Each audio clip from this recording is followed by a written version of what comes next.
As part of Fáilte Ireland's suite of supports and resources on HR for reopening, this short video will give you an understanding of the employment supports and payments available to employers and employees. So in today's agenda, we're going to cover the following. We're going to start with some important underlying considerations. Then we're going to look at some of the current state supports available. We're going to look at the transition from the pandemic unemployment payment back to payroll or to the employee wage subsidy scheme. We're also going to remind you of your revenue obligations, and we're going to look at annual leave and annual leave accrual. So let's get started. First, we're going to look at the important considerations that underpin the whole conversation around supports and payments. It's important to consider people's individual circumstances.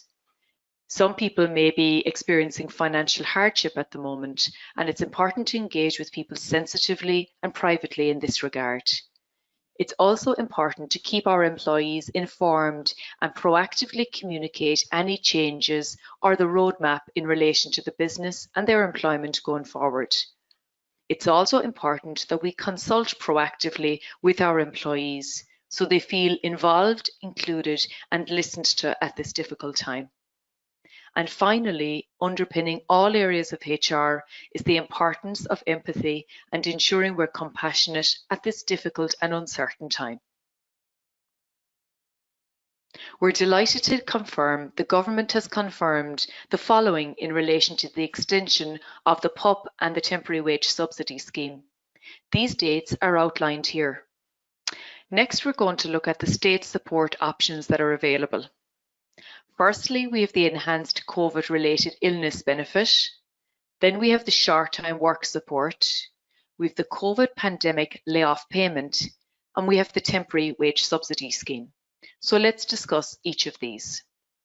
In relation to the enhanced COVID-related illness benefit, the government, when the COVID pandemic came about, have increased the normal illness benefit from €203 to €350. If you are self-isolating and medically required to do so, you get this payment for up to 2 weeks. If you have been diagnosed with COVID-19, you get it for a maximum of 10 weeks, depending on how long you've been medically certified. If you're contacted by the HSE through contact tracing, you will also receive this payment for up to 2 weeks if medically certified. The important point to note is that, as outlined, it has to be medically certified illness associated with COVID-19, and you must apply for this illness benefit via this form. So next, let's look at the short-time work support. This is in place if the employee's hours or days are reduced. It is in place for periods of temporary difficulty without permanent layoff. This is a form of job seekers benefit, and this income support payment is for those that are under 66 when temporarily placed on a shorter working week. The payment is made in respect of the regular salary for the days they are no longer working, and they must be reduced to 3 days or less. They must be a full-time employee and meet the PRSI payment criteria to apply. The pandemic unemployment payment, or the PUP as it's known, is available where you're unable to provide the employee with work or the cessation is not permanent. So we have given the employee notice that we're unable to continue to pay them, for example, in a layoff situation. This payment is available to both employees and those that are self-employed and have lost employment due to COVID-19. This payment is a flat payment of €350. The next support that's in place is the temporary wage subsidy scheme. This is available to all sectors, and to qualify, employers must have economic disruption due to COVID-19, must have a minimum of 25% decline in turnover, are not in a position to pay wages or outgoings, and must retain employees on the payroll for the duration of the scheme. The employees also need to be on payroll as of the 29th of February 2020 and in the payroll submission between the 1st of February and the 15th of March. It's not applicable if the employee is already claiming an alternative support, for example, the PUP scheme. So next we're going to look at maternity leave and the temporary wage subsidy scheme. We're delighted to confirm that the temporary wage subsidy scheme has been amended to allow women who are on maternity leave to access the payment. Revenue has agreed that this provision will be implemented retrospectively from the 26th of March for employees who were retained on payroll by their employers. Revenue has advised that this change will require manual operation and system updates are ongoing and should be operational from the 12th of June 2020. Employers are encouraged to contact Revenue when the update is launched so the process of including these employees' salaries may begin as quickly as possible.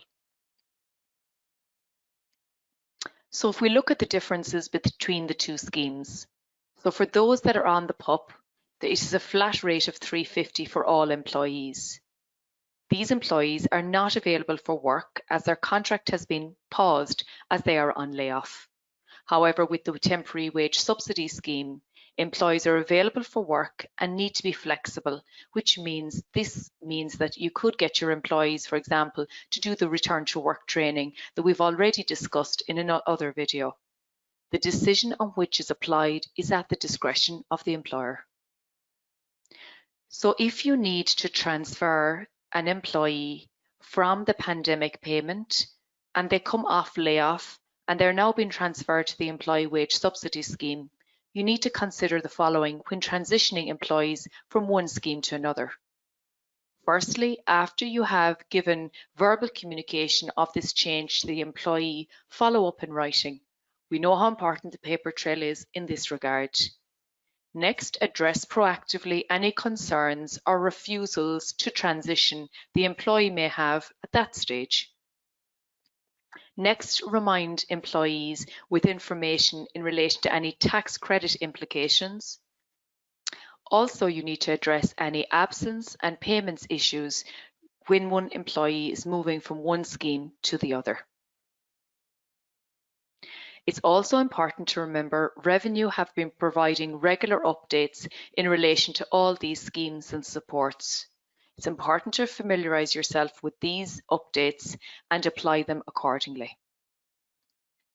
In relation to the right to request redundancy, on the 29th of May, the government announced that the Cabinet decided to extend the suspension of redundancy provisions relating to temporary layoff and short-time work, which as a result arose out of COVID-19.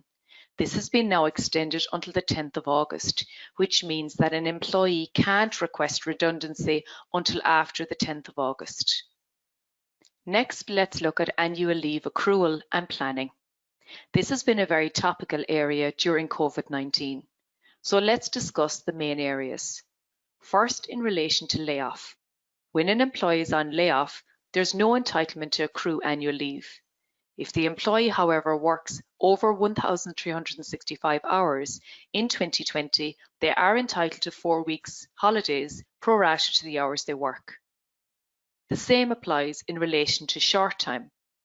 Accrual is only based on the hours the employee works. However, if they go over the 1,365 hours, they will get 4 weeks holidays pro-rata to the hours they normally work. It's important to plan your department's annual leave for 2020. It's also important to remember that public holidays entitlements are retained for 13 weeks from the commencement of layoff. Other considerations in relation to annual leave include the consideration for allowing a carryover into the new leave year due to the current circumstances, should you so wish, in line with business requirements. Also, in relation to annual leave, you need to consider the employee's need for rest and recuperation, particularly for those that were working during COVID-19. And also remember, you can encourage employees to choose when you'd like them to take the annual leave, and you can designate the annual leave once you give them 30 days notice in line with the Organisation of Working Time Act. The FAQ to complement this video is available here. I hope you found this video useful. Thank you for watching.